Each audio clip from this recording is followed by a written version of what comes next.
दिल्ली शराब घोटाले मामले में मुख्यमंत्री अरविंद केजरीवाल को हाईकोर्ट से झटका लगा है।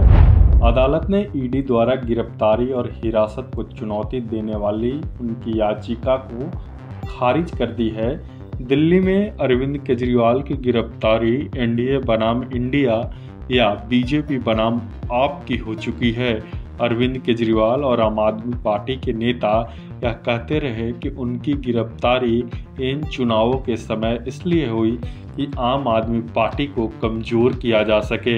अरविंद केजरीवाल को चुनाव प्रचार करने से रोका जा सके, पर हाईकोर्ट की जस्टिस स्वर्ण कांता शर्मा ने फैसला सुनाते हुए कहा, यह केंद्र सरकार और केजरीवाल के बीच का मामला नहीं है, बल्कि ईडी और केजरीवाल के बीच का मामला है। उन्हें मनी लॉन्ड्रिंग के मामले में एजेंसी ने गिरफ्तार किया है। किसी को कोई विशेषाधिकार नहीं दिया जा सकता। ईडी के पास पर्याप्त सबूत मौजूद हैं। जांच में पूछताछ से मुख्यमंत्री को छूट नहीं दी जा सकती। जज कानून से बंधे हैं, राजनीति से नहीं। इस तरह हाईकोर्ट ने माना कि केजरीवाल की गिरफ्तारी में सुप्रीम कोर्ट के आदेश का उल्लंघन नहीं हुआ है। उन्हें ईडी रिमांड पर भेजा जाना भी वैध है। इस तरह भारतीय जनता पार्टी और आम आदमी पार्टी के बीच अब दिल्ली हाई कोर्ट आ गया है। हो सकता है कि अरविंद केजरीवाल को सुप्रीम कोर्ट से जल्द ही राहत मिल जाए, पर इस बीच उन्हें कई चुनौतियों का सामना करना पड़ेगा।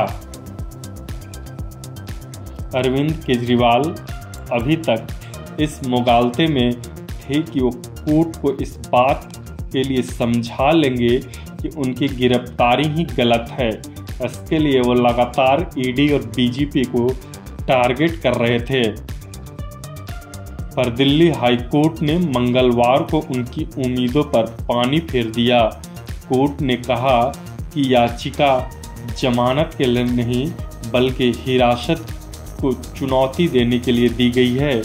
याचिकाकर्ता ने कहा कि उनकी गिरफ्तारी गलत है, पर एकत्रित सामग्री से पता चलता है कि केजरीवाल ने दूसरों के साथ मिलकर साजिश रची और रिश्वत लेने और आपराधिक आय जुटाने में सक्रिय रूप से शामिल थे।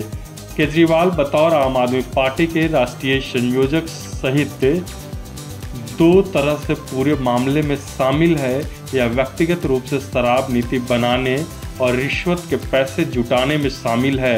गिरफ्तारी के वैधता पर उन्हें मनी लॉन्ड्रिंग के मामले में गिरफ्तार किया गया है। हाईकोर्ट का सबसे मज़ेदार तर्क तो ये था कि याचिकाकर्ता का कहना है कि चुनाव से पहले उनकी गिरफ्तारी हुई है। इस तर्क को स्वीकार करने का मतलब होगा कि अगर चुनाव के समय गिरफ्तारी नहीं हुई होती तो इसे चुनौती नहीं दी जा सकती थी।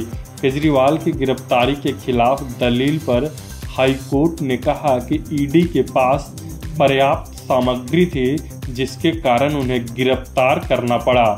हाईकोर्ट ने कहा कि जज कानून से चलते हैं, राजनीति से नहीं।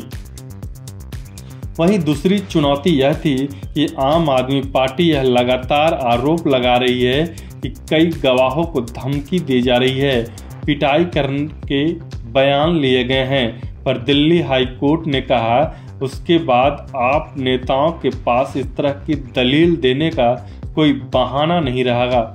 कोर्ट ने अरविंद केजरीवाल की गिरफ्तारी पर कहा कि इस मामले में कई बयान दर्ज किए गए हैं, जैसे राघव मुंगटा और शरत रेड्डी के बयान। अरविंद केजरीवाल की ओर से अपनी याचिका में सरकारी गवाहों के बयान पर सवाल खड़े किए गए थे। इस पर हाईकोर्ट ने टिप्पणी करते हुए कहा कि अप्रूवर का बयान ईडी नहीं बल्कि कोर्ट लिखता है। अगर आप उस पर सवाल उठाते हैं तो यह आप जज पर सवाल उठा रहे हैं। रेड्डी के बयान को लेकर भी सवाल उठाए गए हैं। कोर्ट ने कहा कि अरविंद केजरीवाल के पास ये अधिकार है कि वह गवाहों को क्रॉस कर सके, लेकिन निचली अदालत में न कि हाई कोर्ट में।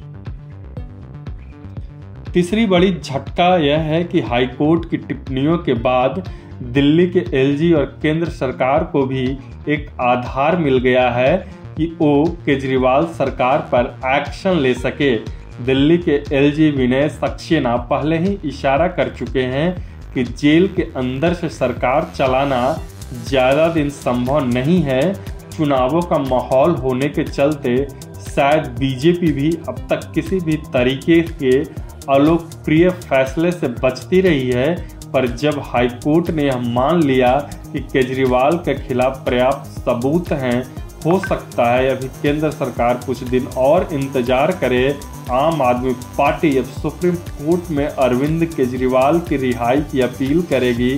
संभव है कि दिल्ली के एलजी भी अब सुप्रीम कोर्ट का इंतजार करे, पर जिस तरह की स्थितियां बन रही हैं उससे नहीं लगता है कि अभी तुरंत सुप्रीम कोर्ट केजरीवाल को राहत दे सकती है। हाईकोर्ट की टिप्पणियों के बाद अरविंद केजरीवाल के लिए सबसे बड़ी मुश्किल ये है कि अब वो जनता के बीच क्या मुंह दिखाएंगे, किस तरह से वह जनता का सामना करेंगे, क्योंकि जिस भ्रष्टाचार के विरोध के नाम पर उन्होंने जनता का दिल जीता था वो उनसे अब क्या कहेंगे। हालांकि उनकी टीम उनको निर्दोष साबित करने में लगी हुई है, इसके लिए हाईकोर्ट के फैसले पर भी सवाल उठाया जा रहा है। हाईकोर्ट में बिल रिजेक्ट होने के बाद आम आदमी पार्टी की ओर से सौरभ भारद्वाज ने पीसी की और ईडी पर तमाम आरोप लगाए। पांचवी मुश्किल यह है कि आम आदमी पार्टी ने आज कहा कि हाईकोर्ट के फैसले के खिलाफ सुप्रीम कोर्ट जाएंगे, पर सुप्रीम कोर्ट की शरण दो धारी तलवार है। हो सकता है सुप्रीम कोर्ट तुरंत बेल दे, पर अगर ऐसा नहीं होता है तो कम से कम 3 महीने के लिए अरविंद केजरीवाल जेल में फंस जाएंगे, जैसा सिसोदिया के साथ सुप्रीम कोर्ट में हो चुका है। सिसोदिया के लिए अभिषेक मनु सिंघवी ने यह दलील दी थी कि उनके मुवक्किल के खिलाफ कोई साक्ष्य नहीं है और सभी साक्ष्य दस्तावेजी प्रकृति के हैं, इसलिए सिसोदिया को सलाखों के पीछे रखने की कोई ज़रूरत नहीं है। इस दौरान भी सिंघवी ने करीब करीब वही तर्क रखे थे जो अरविंद केजरीवाल के लिए रखे गए हैं, पर सुप्रीम कोर्ट ने कहा था रुपयों के लेन देन की कड़ियाँ साफ साफ है। कोर्ट ने कहा कि अगर 3 महीनों में ट्रायल की रफ्तार धीमी रहती है तो जमानत की अर्जी फिर लगा सकते हैं। अरविंद केजरीवाल के साथ भी ऐसा नहीं होगा, कोई कह नहीं सकता। जिस दिन केजरीवाल की गिरफ्तारी हुई उसी दिन सिंघवी ने सुप्रीम कोर्ट में दायर याचिका अचानक वापस ले ली थी। उस समय ही ऐसी खबरें आई थी कि केजरीवाल की लीगल टीम ने अपनी रणनीति में बदलाव किया है।